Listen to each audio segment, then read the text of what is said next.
Hello guys, I'm here with this PCX 125 2011, and this bike has a very common problem in the bearings here of the clutch system. I'm gonna explain you about this. So when you're pushing the bike, if you are hearing a noise like this,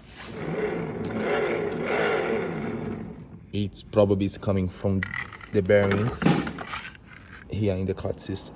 See, we have this bearing and then we have that other one. So you need to pull out the clutch system and spin the wheel again and see if that bearing inside the gearbox is not damaged, because if that one is bad, you gotta replace that as well in order to fix the noise. But I'm gonna put it here, the new part. See, new bearing comes complete. Put it here. No noise anymore. So then you gotta pull apart the clutch here and put this part in this part here, then put everything back, then it's gonna fix. The drive belt's not very good neither, so we gotta put a new one. That's it. So now I'm gonna make this in Portuguese. Galera, essa moto tem um problema muito comum, a PCX, que é um barulho que vem ali, parece que vem da roda. Quando a gente gira a roda aqui, ó, a gente escuta um barulho. Vou colocar aqui, ó, essa peça, que é onde que vai ali a embreagem da moto, ó.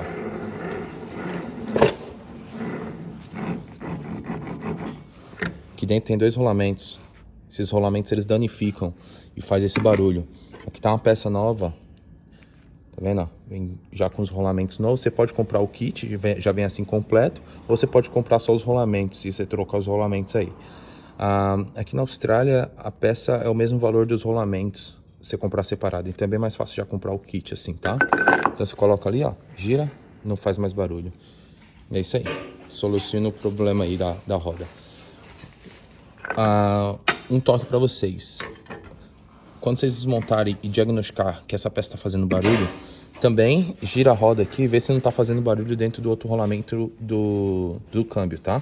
Se estiver fazendo lá também, você tem que abrir, tirar a roda e abrir o câmbio ali para trocar. Então espero ter ajudado aí com essa dica em português e em inglês. So I hope these tips help to you guys, and I'll see you next video.